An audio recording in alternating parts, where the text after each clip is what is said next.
عمران خان کو ارشد شریف کے خلاف سازش کا کیسے پتہ چلا؟ تجزیہ کار حامد میر کا کہنا ہے کہ عمران خان کو ارشد شریف کے خلاف سازش کا کیسے پتہ چلا؟ کیا وہ جوڈیشل کمیشن کو بتائیں گے؟ اس پر وزیر داخلہ رانا ثناء اللہ نے کہا کہ چیئرمین پی ٹی آئی شہید کو اپنی گھٹیا سیاست کے لیے استعمال کرنا چاہتے ہیں۔ انہوں نے ارشد شریف کو باہر جانے کا کیوں کہا؟ حامد میر نے کہا کہ عمران خان نے اپنی تقریر میں بہت اہم باتیں کی۔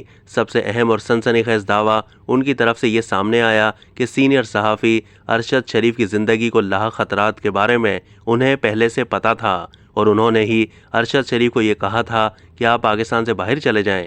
دوسری جانب وزیر اعظم شہباز شریف نے ارشد شریف کے قتل کی انکوائری کے لیے کمیشن بنانے کا اعلان کر دیا۔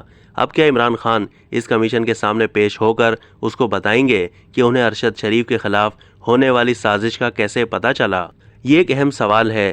یہ بھی ایک سوال پیدا ہوتا ہے کہ اگر عمران خان کو اس سازش کا پتہ تھا تو حکومت کو اس سازش کا پتہ تھا یا نہیں پتہ تھا، اور وہ کیا حالات تھے جن کی وجہ سے ارشد شریف پاکستان سے باہر جانے پر مجبور ہو گئے؟